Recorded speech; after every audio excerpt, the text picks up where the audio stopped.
Kwesi Adofo-Mensah has just leaked the Minnesota Vikings draft plans in a recent interview, discussing what the Vikings plan is going to be and how they're going to be going about making this first round pick. We're going to be talking about this, who these possibilities of being drafted are, as well as another article going over what the Vikings' main need is going to be. We're going to be talking about all of that here in this video. Very quickly before we jump into it, though, we know 100% of you guys watching right now are not subscribed to the channel. If you're looking for a spot for daily Minnesota Vikings news, you're in the right spot. We got a lot of stuff to cover, me and Griffin here, over this offseason. We head towards the draft. The Vikings are going to be making some major splashes, so be sure to hit that sub button if you haven't already. But let's jump straight into our first bit here. This article is going over some of the Vikings' main needs, involving some secondary options for the Minnesota Vikings. One thing that we've been speaking quite a bit about here on the channel. It says, but with the 24th pick in the first round, the Vikings are positioned relatively well for one of the consensus top two safeties, Nick Emmanwori from South Carolina and Malachi Starks from Georgia. Though the safeties class is thin overall, ranked last among the 11 position groups in the analysis by NFL.com. At least one of these players coming out of the Pro Football Prospect Factory of South Carolina, the Southern Conference, is likely to be there on Thursday night. Now, the Vikings safeties is one thing, I would say, over corner at this point that really needs to be touched on, especially with the return of Harrison Smith. This is almost guaranteed to be his last year. The Vikings don't want to be stuck in the mud with their safeties, and after losing Cam Bynum, that was a major loss for them, and especially with Theo Jackson addition, that was fine. Everything was good there. Harrison Smith coming back, that was fantastic, but we know that this is likely to be his last year. We thought it last year, but it's almost guaranteed at this point, and apart from him, this secondary is looking pretty shallow, so when it comes down to it, the Vikings need to make some move there, and at this point, the draft seems like the best option. When we're looking at this secondary here, of course, the defense is phenomenal. The defense is great. I'm expecting big things from this defense, more than last year, which is kind of crazy to think about now. But when we look at safeties, Harrison Smith, Theo Jackson, Jay Ward, and Bubba Bolden, no real star safety there, apart from Harrison Smith, who has been a consensus #1 safety in the NFL for years. #1 Hall of Famer, going in there as soon as possible.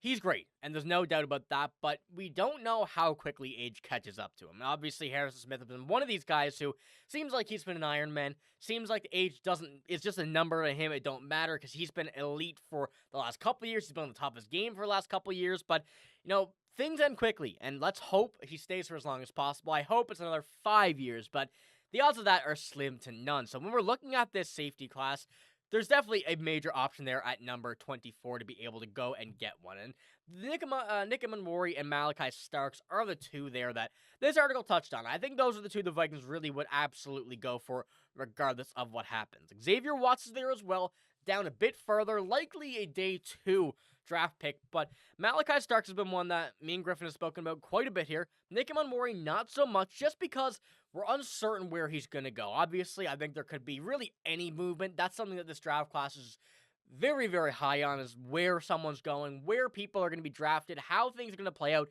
Nobody really knows. We have an idea, with the top 3 picks maybe, but after that, it really just kind of goes everywhere from that point. So, Malachi Starks and Nick Emmanwori, both two players I think that would suit the Vikings best, and as you see by the rating there, very similar, 87.7 for Emmanwori, 87.3 for Starks, and when you're looking at their average overall rank, Malachi Starks takes that one quite a bit. 6'1", 40-yard dash, and a 450 40-yard dash for Malachi Starks. A bit slower than Nick Emmanwori, but 6'3", 227 for Nick Emmanwori. He is a big safety and someone that I think is very, very good for his size and athletic. He could be a very big steal here in this draft. And we're looking at these two. I think the Vikings would absolutely be willing to go on either of these. We've mentioned the cornerbacks here as well. Not really, I think, much as of need as a safety. I think there's reasons for both, but right now, when you're getting a star safety like this with only 2 in the draft, and you need one, I think that's the move you had to go out and make. But Kwesi has leaked the rest of the plans. This was one from an article, but Kwesi hasn't mentioned this in just yet in anything here, but from what he had to say here, we're going to read this and kind of go over what this means. The trades and all those things, scenarios, they come moving over the charts and different evaluations. It's a difficult exercise. It's something that I've been fascinated by. I built the chart myself. I've seen other different charts, and they all take different assumptions, or quite frankly, this is hard to exercise. How do you value a great player in a great position. You could assign a number to it, right? When you assign that number to it, does that incorporate the scarcity of that type of player? Keep in mind, listen to that, and we're going to jump back to that here in a minute. If you don't get that player in the draft, you can't typically get that player in free agency, so how do you put a number on the aspect of it? It's in different people or different ways of doing that. Now, this is a very interesting quote from Kwesi here, because when he's touching on that piece there in the middle, the scarcity of a player, in determining their value, this is something the Vikings are very much going to be taking into consideration. We know how smart Kwesi is as not just a GM, but a person, and I think this quote here very much shows that as just a businessman, as a GM, as a person, he understands the game at a different level than other GMs. And what does that mean? That means there's a possible defensive lineman that comes out of this draft. And this is from the article A to Z Sports is where this comes from. There are certain positions that have significant higher hit rates more than others when they were taken in the first round. Defensive linemen and edge rushers have that significant sharp decline after the first round, especially when it comes to finding elite pass rushers. It declines more and more so than other premium positions, and wide receivers and cornerbacks, where you can find high-end starters much easier on a late day 2, early day 3. So as Kwesi leaked that the Vikings are going to be going after a defensive lineman, a very interesting concept when we're looking at the Vikings, who we're looking at a defensive lineman, have been out and said that, that's a possibility that they go out and look at it. Whether or not it will be a first-round pick, I'm not sure. I feel like that's a pretty tough hill to climb there when you have other needs, and the article here is right, and so is Kwesi. The value of a defensive lineman may be much bigger, but it depends on your needs as well. It depends on how steep the drop-off is from defensive linemen, because when we go out here, look at the defensive lineman here. Now, of course, I took out Abdul Carter here at the top at number 2 as well. But when we're looking at the middle type of them here, I think we get a good idea of how things work out here.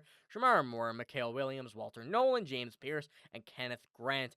Walter Nolan is one that I think a lot of people are looking at. 305, 6'3", out of Ole Miss. He is a massive, massive defensive lineman, and he is a very, very solid player in his college career so far. And we're looking at him as a guy who I think is very good, very useful in that position. Another guy, Kenneth Grant, 339, 6'3", from Michigan, defensive tackle once again.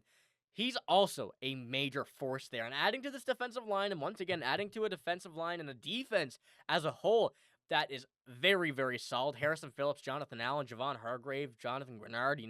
These linebackers here are very solid so far. Very good people to be around when you're getting into a drafted system of a great defense with great players. You learn in a very good spot, and that's why I'm thinking the Vikings like the defensive idea with this first pick. So let me know what you think about this Kwesi quote here. Do you think it's a leak? Do you think he kind of revealed something on accident?